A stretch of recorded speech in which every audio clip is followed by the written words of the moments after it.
Hello, everyone. I'm Su-Mei Thompson. I'm the CEO of the Women's Foundation, and a very warm welcome to this year's Gala dinner. I think it's fantastic that with so many competing events happening around town, we have a full house tonight.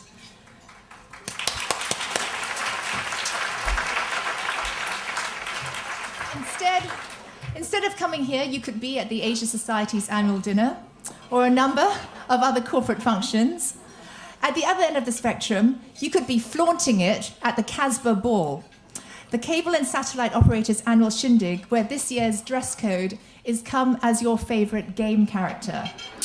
Now, I'm afraid that Lara Croft and her hot pants of destruction are the kind of female fantasy stereotyping that we thoroughly disapprove of at the Women's Foundation, but I guess each to their own.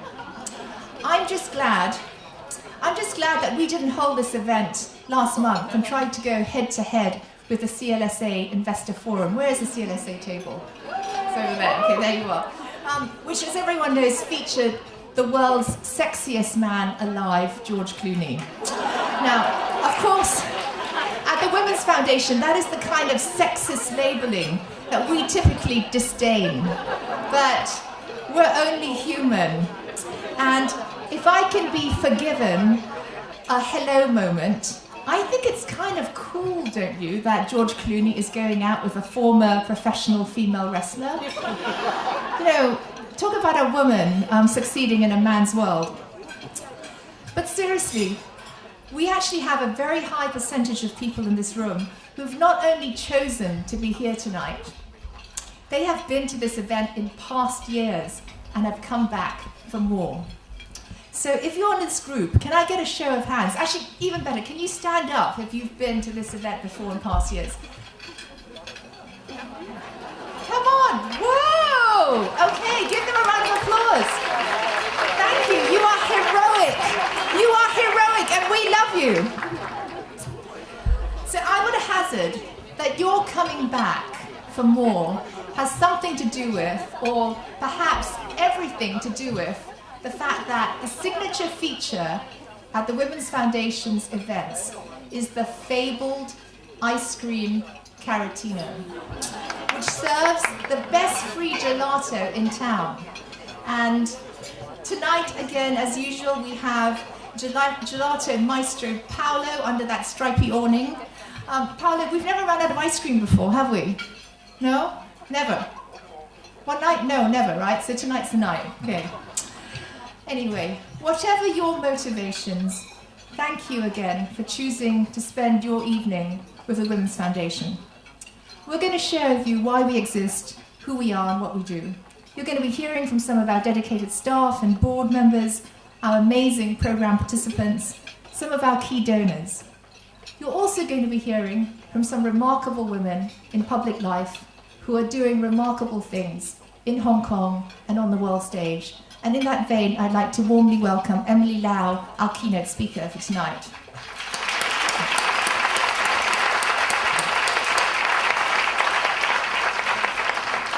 But first, I'd like to share with you a couple of light bulb moments for me since last year's gala dinner about where I think the women's movement is taking us. I've had the privilege now of leading the Women's Foundation since 2009, and it's been very exciting to be part of the explosive momentum that has seen the organisation grow our annual operating budget by 400%. It's true. With a corresponding increase in the number of programmes and initiatives that we're involved in. Roz, our honorary treasurer from Capital Group, where are you, Roz? She likes to say that if the Women's Foundation, if TWF was a stock, we would be a total analyst darling. At the same time, my role has given me the opportunity for personal reflection on the status of women. And I'd like to share with you, if I may, 2 epiphanies that I've had in the past several months that have really changed the way that I think about some pretty basic things, and which hopefully will resonate with you as well. The first epiphany is that we won't have equality in the workplace until we have equality at home. I really believe the work-life issue for women is never going to be resolved until we tackle the root cause, that women are still expected to be the primary caregivers for for children and to take care of the household. Studies show that on average, if a man and woman both work full-time and have a child, the woman does twice the amount of housework and 3 times the amount of childcare than the man. Until they have children, women now earn nearly the same as men and climb the career ladder at a similar pace. With babies, though, come career breaks and a stressful, schizophrenic existence trying to please everyone. Colleagues and bosses at work, children and husbands at home. Up till now, the focus of governments and companies has been on how to allow women to have it all, through maternity leave, flexible working arrangements, mentoring programs, women's networks, you name it. Paradoxically, the effect of all of this has been to entrench women even more firmly in their traditional role as primary caregivers. So I think it is time to move away from traditional notions like maternity leave and paternity leave towards a new paradigm of paid parental leave, which is gender neutral. We need to become a society that celebrates and supports both men and women as carers and earners, and prepares boys and girls for a future shared role in caring for children. Now, for this to happen, schools and parents need to be vigilant about not perpetuating gender stereotypes. The media and advertising industry need to get on side too. So while Donald Young's recent proposal from a few weeks ago to introduce a pilot scheme of 1 week's paternity leave for male civil servants was a timid step in the right direction, it simply doesn't go far enough if we're going to remake scripted gender roles and allow women to achieve their full potential in the workplace. My second epiphany is that we are in danger of overemphasizing the message that gender equality is good business. While it's great that McKinsey and others continue to bring out research that shows that having more women in senior roles and more women on board delivers better corporate governance and better stock performance, I am concerned that gender equality is now becoming too much about economics and rates of return. We seem to have moved away from talking about pursuing social change to make a fairer world. Instead, we're increasingly focusing on measurable goals to justify why women should have equal access to opportunities. The thing about female empowerment, though, is that you're dealing with complex intangibles. NGOs like us are trying to change traditional and cultural perceptions and mindsets among men and women, and confidence levels among women and girls. These intangibles are hard to measure because social change is hard to measure. It's messy, it's non-linear, it's not predictable. But today, many donors only want to fund projects for which the exact outcome of their support can be attributed back to them and even determined in advance. Now, don't get me wrong, I'm not saying that at the Women's Foundation we don't take impact measurement seriously. In fact, we take it so seriously that we have pioneered a new model among NGOs in Hong Kong by entrusting the measurement of the social impact of our programs to independent institutions with real expertise in this field. I just want to sound a warning bell that the audit culture that donors are increasingly imposing on NGOs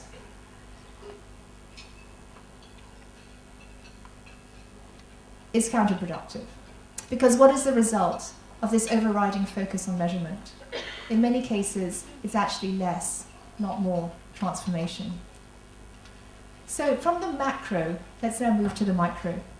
The Women's Foundation was founded in 2004 with three main aims: to combat gender stereotyping, to increase the number of women in leadership roles, and to empower women in poverty to have a better quality of life for themselves and their families. And we pursue these goals through research, community programs, and education and advocacy. This year, we're running 4 community programs: an innovative leadership and gender awareness program for high-need, high-potential teens with the support of CLSA, a financial literacy program targeting multiple communities of marginalized women supported by Barclays Capital, a best-in-class mentoring program for professional women, supported by 18 leading institutions. And I'm delighted we have lots of mentors and protégés from last year's program, this year's program here tonight. And our newest program is a life skills program for adolescent girls to prepare them for life at university and beyond. And that has the support of JP Morgan. I'd like to share with you, if I may, 2 vignettes of the kind of participants we are helping through these programs. First, for our financial literacy program, my colleague Rita and I went to a housing estate in Shumshui. We went to see a lady in her 40s who welcomed us into her flat, which was tiny but tastefully decorated. She told us she'd married early. Her husband had an okay job. He earned enough money to look after her and her daughters. They were pretty happy until one day her husband contracted a debilitating disease which impaired the use of his arms. He lost his job. They had no income. She had to go out to work.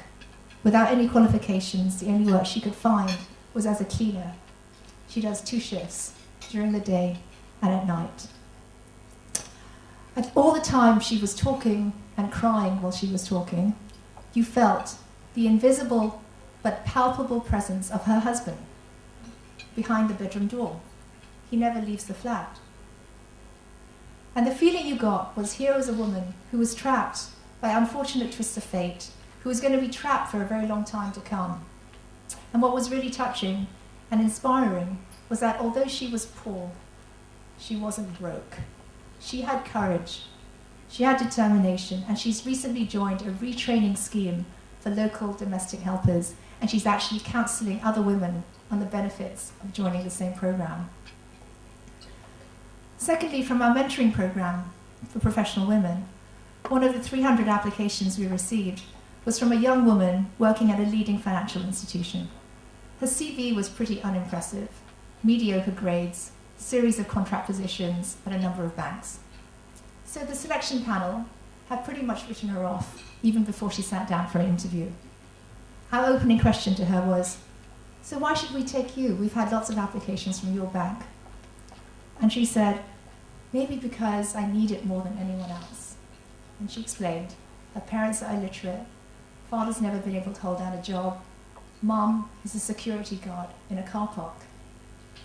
She'd really struggled at school. Since then, she's tried to pick herself up, self-study, courses. When we asked her why she'd had so many contract positions, she said, "I guess it's because the organizations knew I would accept anything. I just wanted a job." The thing is, it's great, of course, to have a job, but when you're contract staff, no one invests in your professional training or development. You're not eligible for promotions, let alone overseas assignments. And she felt our mentoring program could really make a difference to her future. What was amazing about her is that despite everything, in her head, she carries this big and bold vision for herself. She has such dignity and optimism. Well, we did accept her for the program, and I can tell you we're all looking out for her. She's not going to just have one mentor, she's going to have a whole lot of people wanting to give her help and advice and love. And it's because of women like this that we are so passionate about what we do at the Women's Foundation. And I am really proud of what the team has achieved in just 3 to 4 short years. Our programs have directly benefited over 300 women in poverty, over 300 professional women. We've touched the lives of 2,000 disadvantaged teens through our teen program, our school talks, and new initiatives like a student debating workshop in partnership with Intelligence Squared.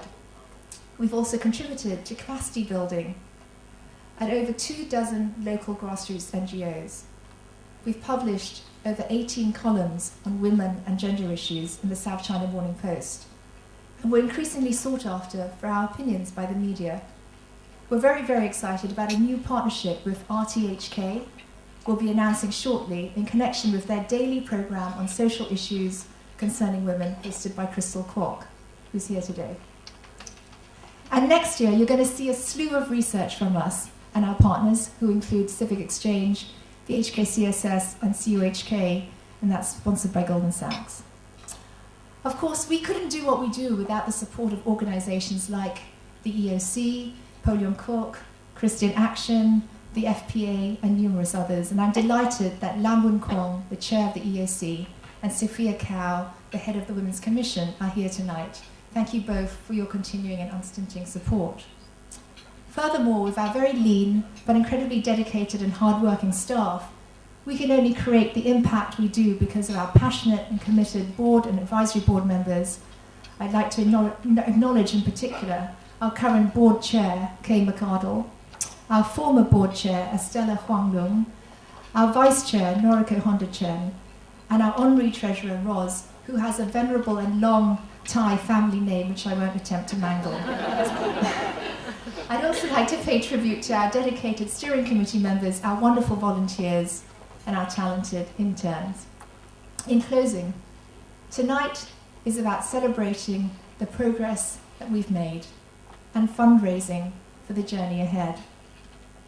As an NGO and registered charity, we're almost entirely reliant on private funding for our lifeblood and our oxygen.